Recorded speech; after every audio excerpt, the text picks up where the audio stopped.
This programme contains flashing images.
Tweaking, 120 on the M-way speeding. Trust me, Daddy, there will always be a bit of my heart if open to it. So many people. Ladies and gentlemen, London is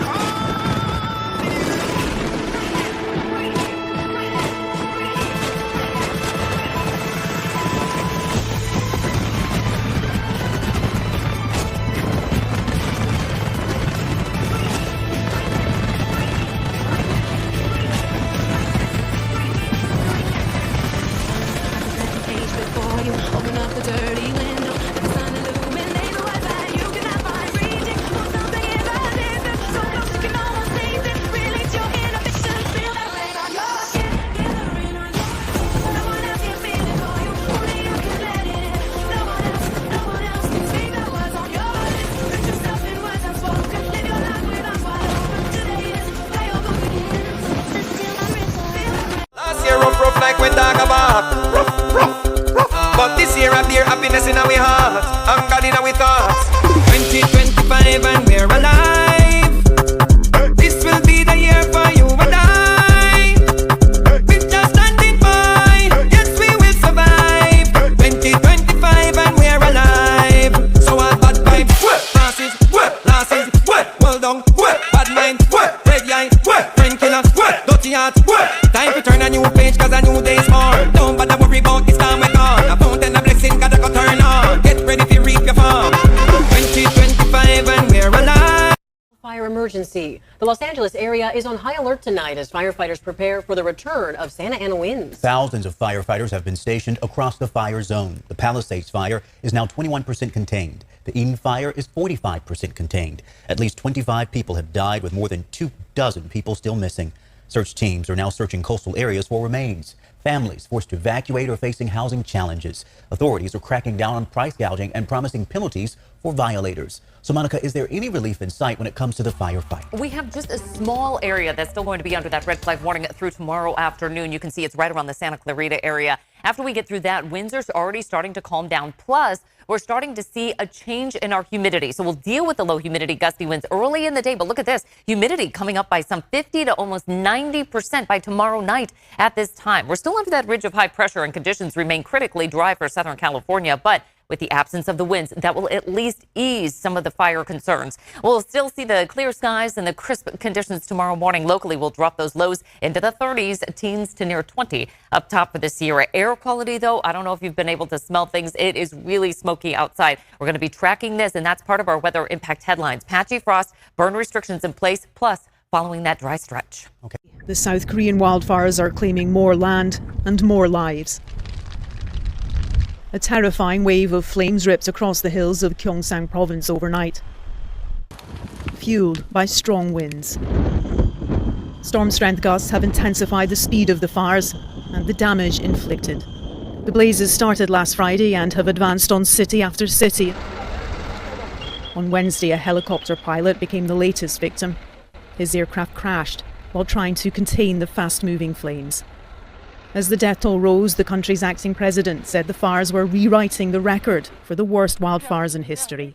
Han Duck-soo said US military helicopters stationed in South Korea had been deployed to provide support, and every possible resource would be utilised. Shrouded in smoke from fires still raging nearby, the devastation in this village shows the scale of disaster South Korea is facing. Among the smouldering remains in Ussung is a 7th century Buddhist temple. More than 1,000 years of history left mangled by wildfires. One of the temple's monks described it as extremely distressing. He said he couldn't believe it had happened. It is suspected human error caused the fires, either ritual burning that got out of control or sparks from welding work.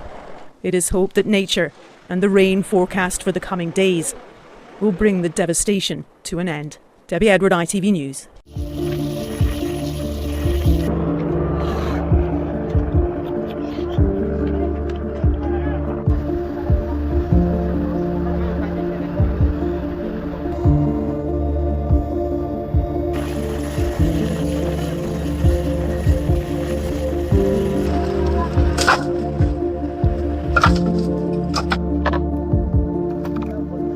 Uncommon in Myanmar, but the size of this one, 7.7 on the magnitude scale, makes it one of the largest in living memory for the millions of people impacted by its shockwaves. And that's what you can see here, a shake map showing the intensity of ground movement estimated by the US Geological Survey. This dark orange is violent shaking, likely resulting in high casualties and extensive building damage. It's a populated area too. The city of Mandalay has 1.2 million inhabitants, the capital Yangon, millions more. But images of extensive damage are coming in from across Myanmar and beyond, suggesting the force and destruction of this quake was widespread. All made worse, of course, by aftershocks. The worst, a magnitude 6.4 shock happening close by just minutes after the main quake.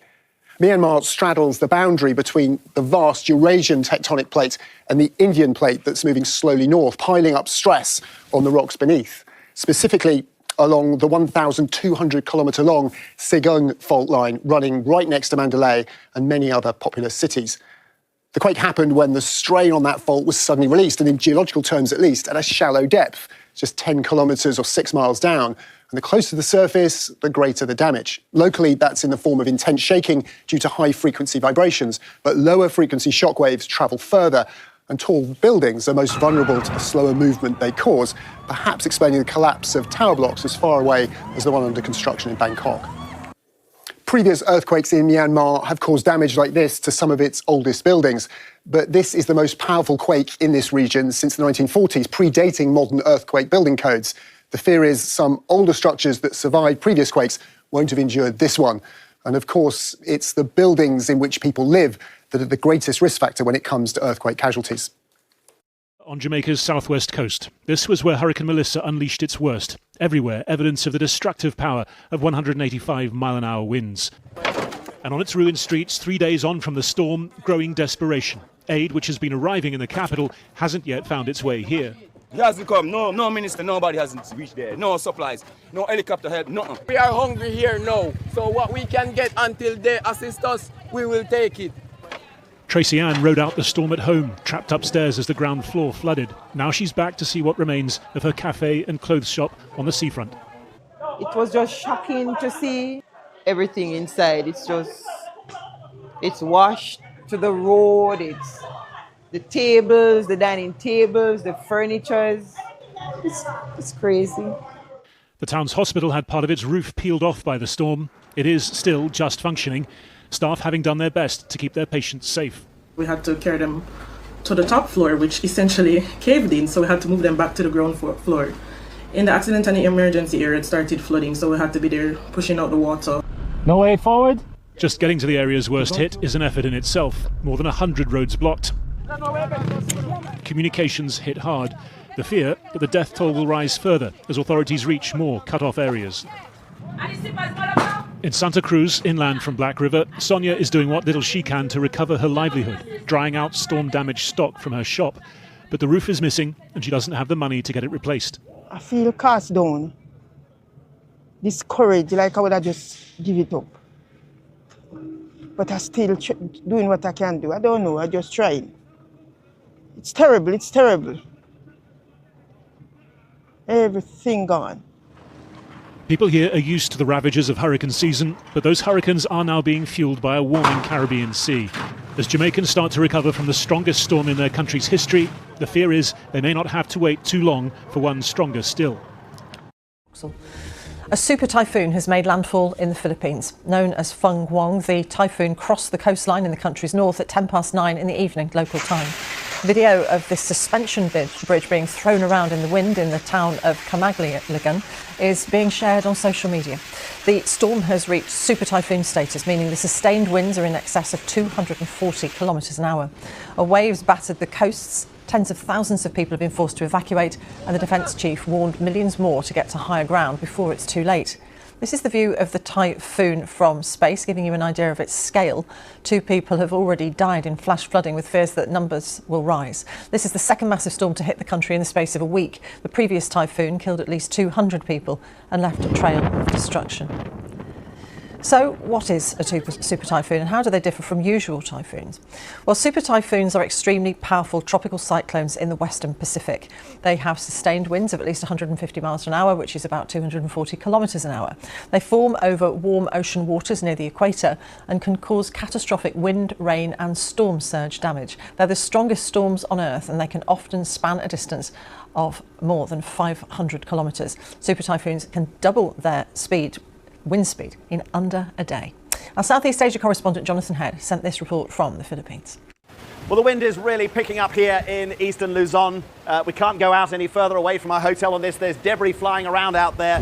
You can see the trees blowing behind me, and there are great sheets of rain driving across the roads. This is not the first typhoon this season, but it may be, in terms of its size, the biggest, and it's carrying huge quantities of rain, and that's what's really worrying the authorities here. For the moment, people are sheltering in any solid buildings they can find. Earlier today, we watched coastal areas evacuating. People leaving anywhere near the sea, or any low-lying or flimsy houses are moving into sports centres, city halls, any kind of solid building where they can shelter for the night while these driving winds cross the country. But that rain brings with it the risk of landslides and of flash floods. And remember, it was flash floods that killed so many people just a week ago in the central Philippines, caught them completely by surprise. So it's not until this storm has done its worst and passed us that we will know how much water has been left and how much damage that may have done. People here are generally pretty resilient, but they are getting an awful lot of typhoons now. This has been a very tough year. They've had a bad earthquake as well, and the emergency services have been at full stretch. But right now, it's night time. For everyone who's in this area, is take shelter and simply wait until the storm eases.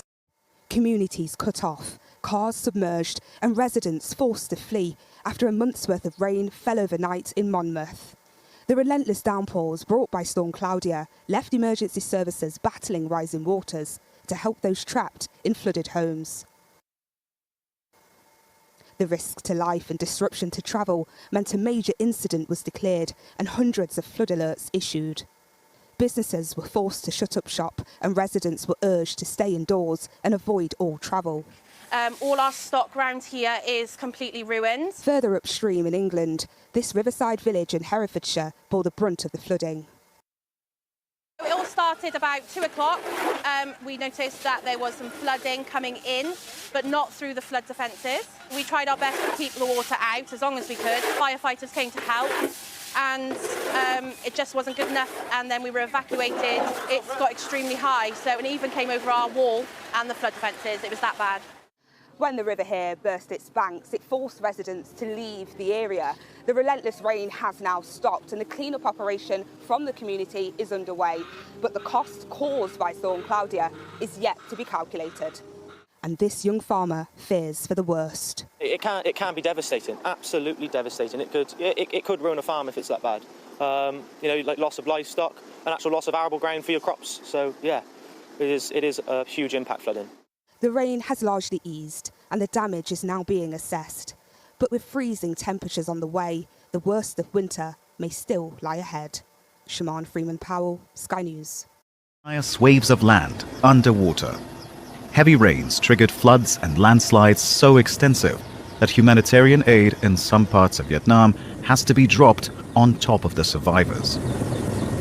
It's the worst flooding the central region has seen in decades. There's never been a flood like this. In 100 years, this is the highest water level. Everyone around here was terrified because no one could go anywhere. If you went, you'd die. Van Haan lost both his parents in the floods, keeping him and many others stranded on rooftops for 2 nights. When he reached his parents' house, he says it was too late. I could not do anything. I called out for them again and again, but found nothing. I removed all the tiles from their roof, trying to look for them, but they had already drowned, so I couldn't see them. As their child, how could I not be heartbroken? In the province of Dakhla, the damage is everywhere. Flooded cars, battered roads. 80,000 hectares of agricultural land is underwater. More than 3 million livestock and poultry have died. Vietnam estimates just this week floods have caused more than $300 million in damage. Our school was flooded with water rising over 3 meters, reaching the 2nd floor. All equipment, TVs, computers, and the school IT system were completely destroyed. All desks, chairs, textbooks, and learning materials were submerged. Central Vietnam is prone to heavy rains in the months of June through September, not late November. But scientists say global warming is causing natural disasters in Southeast Asia to become more frequent and more devastating. Dmitry Medvedenko, Al Jazeera. The village of Tarasin once stood paying their respects in the shadow of unthinkable loss. A catastrophic landslide wiped out this part of Sudan's Darfur region.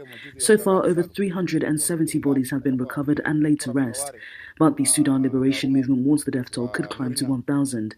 The UN says the full scale of the disaster is still unclear. The region is remote, nearly unreachable, fueling fears that an entire community has vanished. Sudan is already battling a brutal 2-year war. Now nature has added to the misery.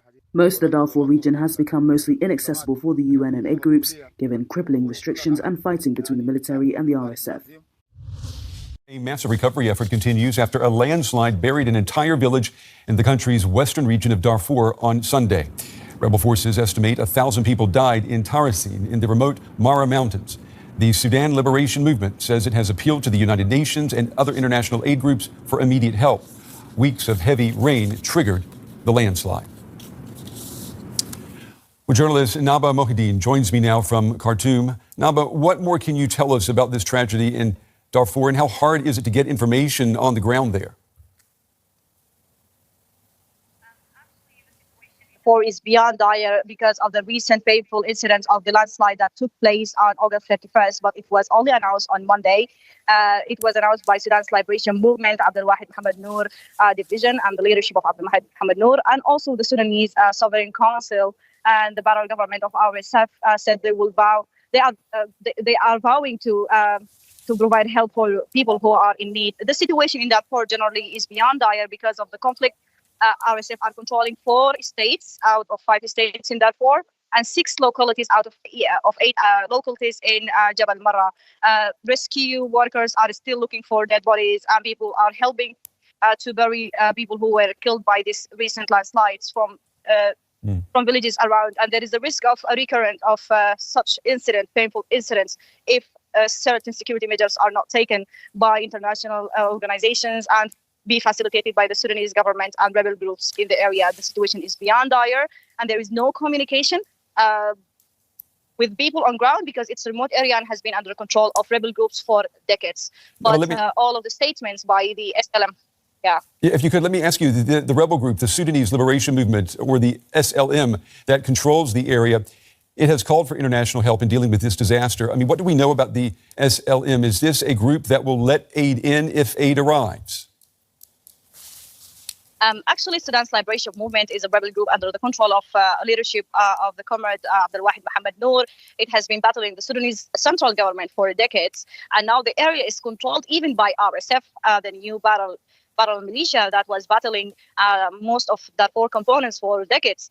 So yes, if there is aid by international community and organizations, SLM and RSF and also the Sudanese government vowed to facilitate aid, but there is no guarantees that this aid can be reached, because we saw during the Sudanese civil war that aid workers and aid organizations were targeted by the conflict, were looted and attacked by RSF in different Darfur states. So Most of aid workers and United Nations agencies need guarantees by RSF and rebel groups so they can help those in need.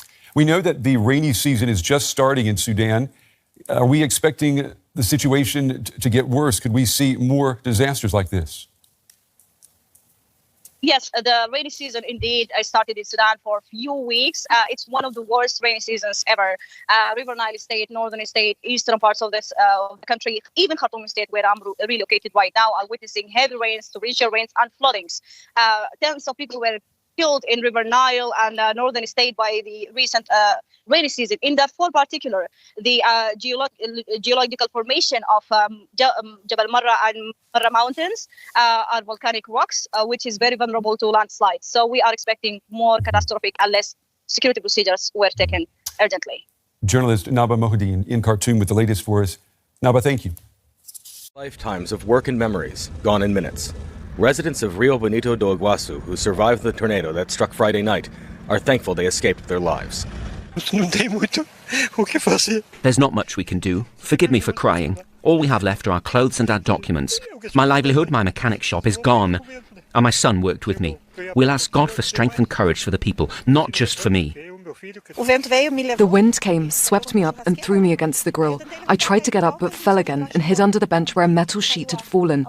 I stayed there until it passed. When I came out, everything was destroyed. My daughter and my wheelchair-bound mother were inside. I was devastated. My father-in-law was inside too.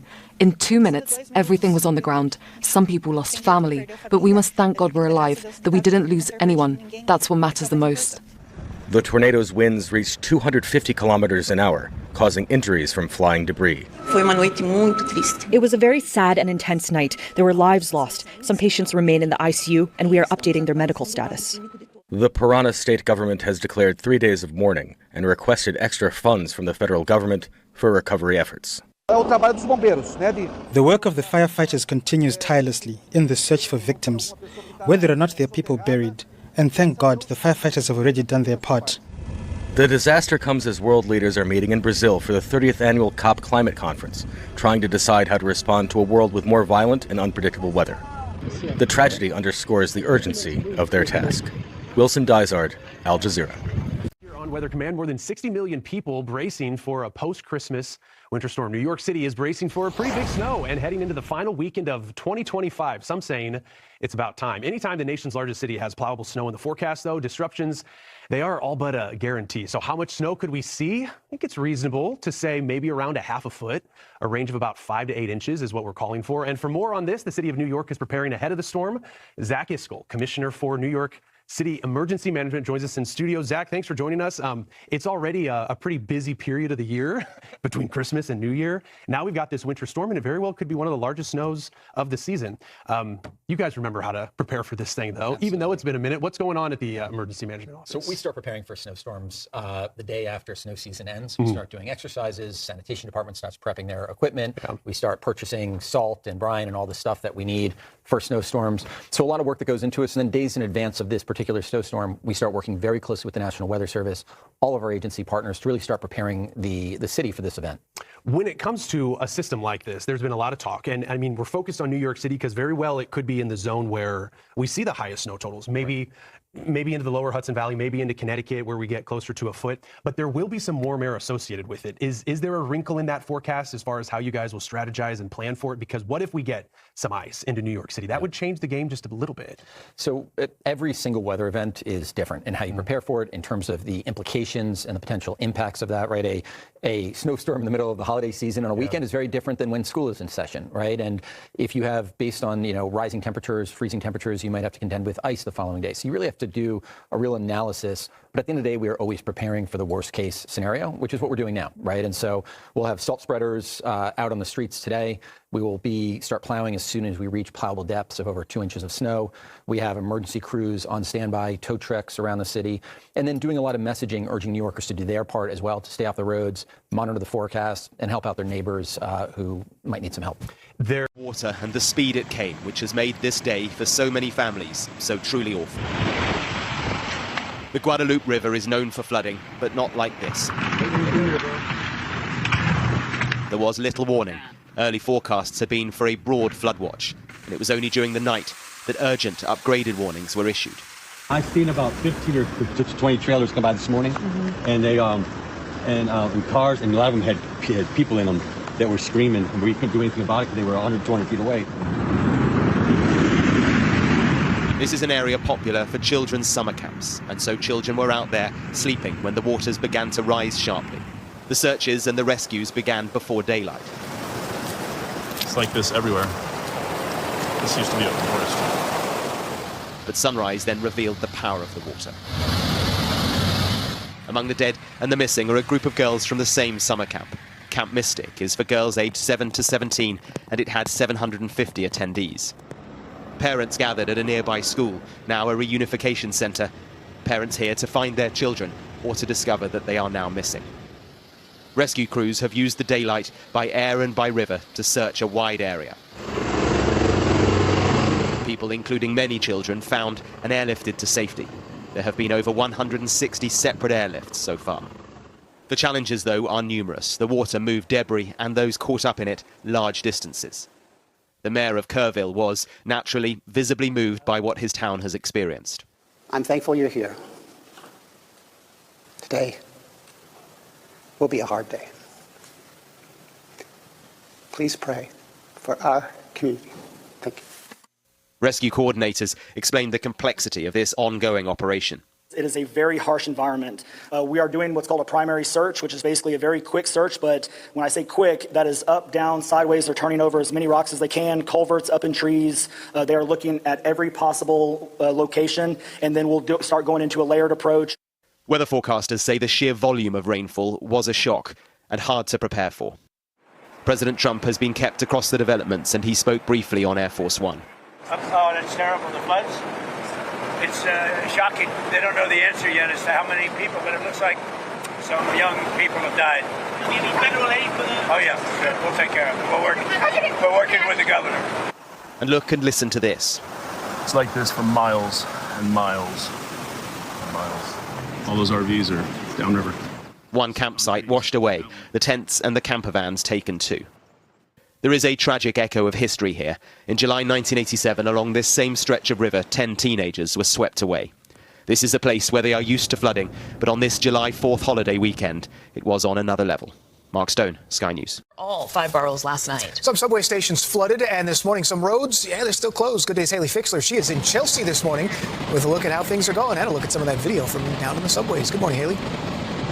Good morning, Dan Tashani. Yeah, it's really hard to believe just how flooded the subway station was last night because you can see things are dry and all that's left downstairs is about a handful of wet floor signs because things have really dried up quite nicely. But I do want to show you some of that video of last night's commute. So let's take a look at it. This is the video from the 1 train here at the 28th Street station. You can see just how much water is bubbling up on the platform and on the tracks, and the water continued to pour in throughout the night. Now, the MTA reported that service was disrupted on the 1, the 2, 3, 4, 5, and 6 trains. There were also delays on the A, B, C, and D trains, and then parts of the M and the F subway lines, they were rerouted last night. Now, other video from social media shows the amount of flooding down below. Take a look at the inches and inches of water rushing by the commuters, trapping them on the train for the time being. Some of the water actually leaked into the train cars. Take a listen to this conductor.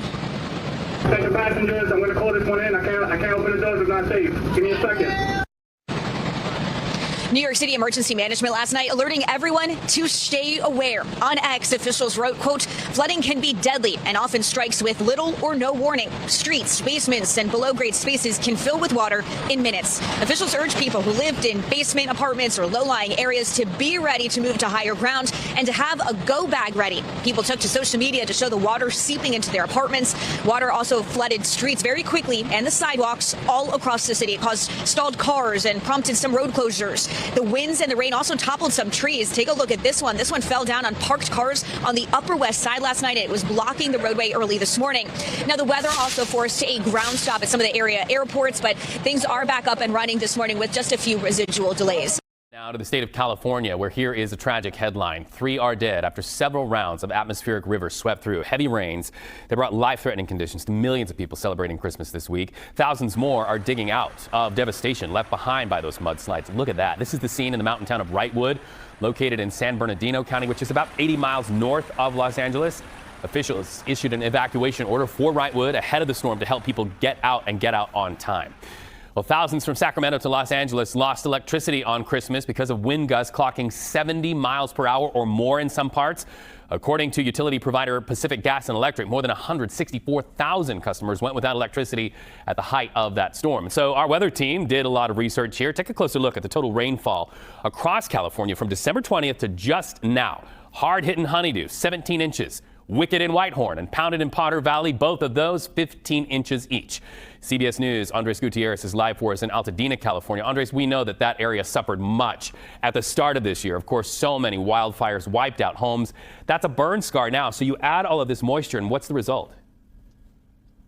Well, Reed, good day to you. When that fire did break out back in January along Eaton Canyon, it ended up not only burning off trees and shrubs, but it also changed the nature of the soil. So soil usually acts like a sponge, but the heat ended up sealing that soil, turning the ground essentially waterproof. And so whenever you have heavy rainfall, like we've seen over the last 2 days out here in Southern California, that runoff turns into mud, carrying ash, mud, as well, rocks and other debris into neighborhoods. And it's exactly what happened yesterday morning. So just moments before we came on the air at 4 a.m. local time here for 7 a.m. broadcast in New York, we were standing right beyond over there, by the way, that K-rail begins. We were getting in position for a live shot when next thing you know, you hear this just rush of what we think is of water. And next thing you know, it's just mud just pouring out. Thankfully, there were these K barriers in place. However, ended up breaching those K barriers. But there's a second set over there that prevented it from going into homes. And that has been the game changer with this particular round of rain, is that back in February, they had an atmospheric river here a month right after the wildfires where there weren't those K-rails in place and it ended up